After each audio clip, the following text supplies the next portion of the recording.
Hi, my name is Lori Shepard. As the Director of Operations at Avenue Supported Living Services, we have always believed that it was important for administrative staff to do direct support. And I'd like to illustrate what the staffing crisis looks like on my particular schedule. In January of 2020, I provided 48 hours of IHSS and 113 hours of Avenue's direct support.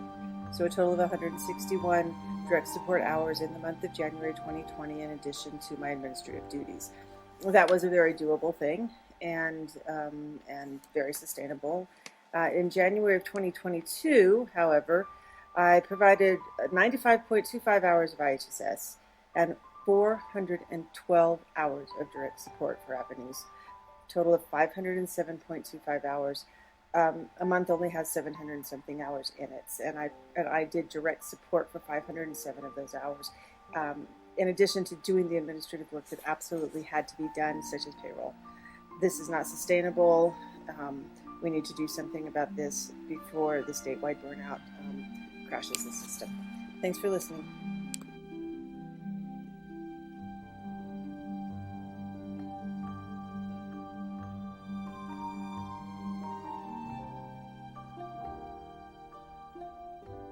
Is Jill Martin, and I work at Avenue Supported Living Services.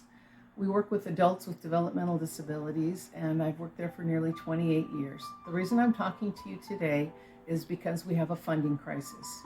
And although there's a surplus in the state of California, developmental services have not been getting the funding that's required. We need to help people to be able to achieve their goals and to live their lives, and without staff, we can't do that. You can see the increase in the crisis that's going on. I work 7 days a week, I do overnights, and I do it because I care and because I love what I do, but we are desperate for funding. Thank you. My name is Eric Neri. I'm a support coordinator for Avenue Support Living Services. I've been working in the agency for a little bit over 21 years. And since I started working here, we have never experienced a shortage of staff like we have right now. A lot of the coordinators have been struggling finding coverage for some of the hours, also finding coverage for the people that they support. I alone in March worked 120 hours in 1 week. That included morning, evening, and overnights. A lot of the coordinators have to move people around in order for them to cover the shifts that we have open. And as of today, we feel like we need more people to come and apply for our agency, but it's just not happening.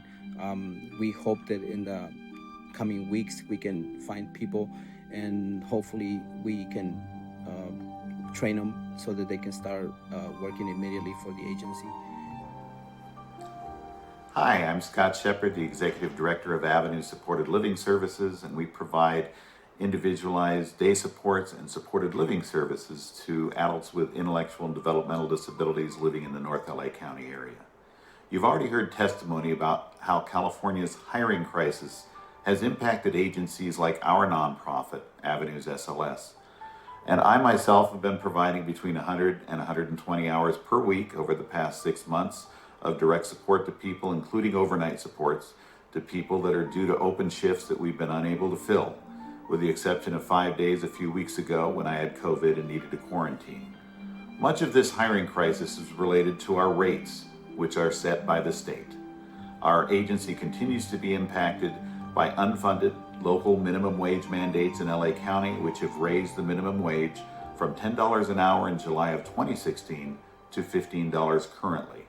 Our SLS agency never received a rate increase to accommodate these mandated increases in minimum wage, which have resulted in severe wage compression, with our veteran staff of 5 to 25 years barely making above current minimum wage due to our low rates of reimbursement from the state. In addition to us needing the governor to pass legislation to fast track the rate increases recommended by the now outdated rate study, we desperately need legislation that will automatically trigger rate increases in response to any and all local and state minimum wage increases. It's just common sense. Thank you for your time.